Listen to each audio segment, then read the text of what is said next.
quicker than our soldiers, given the existential threat and the motivation. Yeah. And this brings me back to the last point. And Glenn and David, I'd like to finish on this discussion is the spirit of the Army, or the morale, the most frustrating thing in military and in business and anything in life really is that the intangibles matter the most.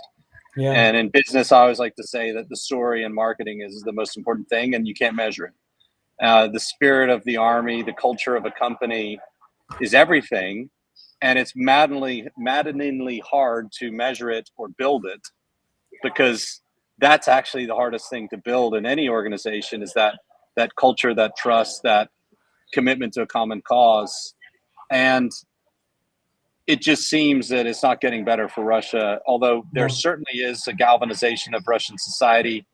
I think when you do take losses, you undergo sanctions. There's a siege mentality that's natural in Russia, but this is like a defensive crouch versus Ukraine literally fighting for their future. And the atrocities, I think, have just done more than ever to galvanize and coalesce the spirit of Ukraine, because they know literally, if we lose, this is an existential thing.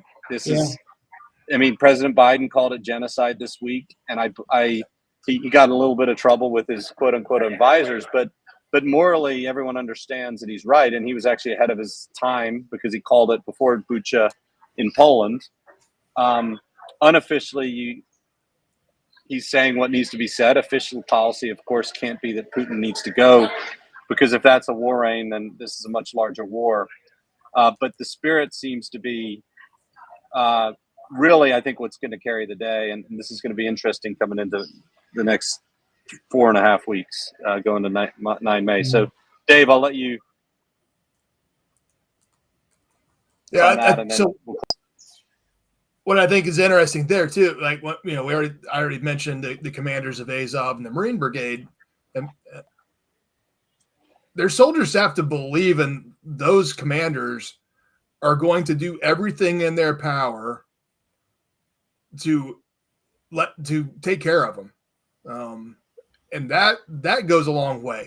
When the men believe you actually care, and you're willing to put your career, your name, your well-being, your life on the line for them, that really begins to, galvanize and build the trust in an organization.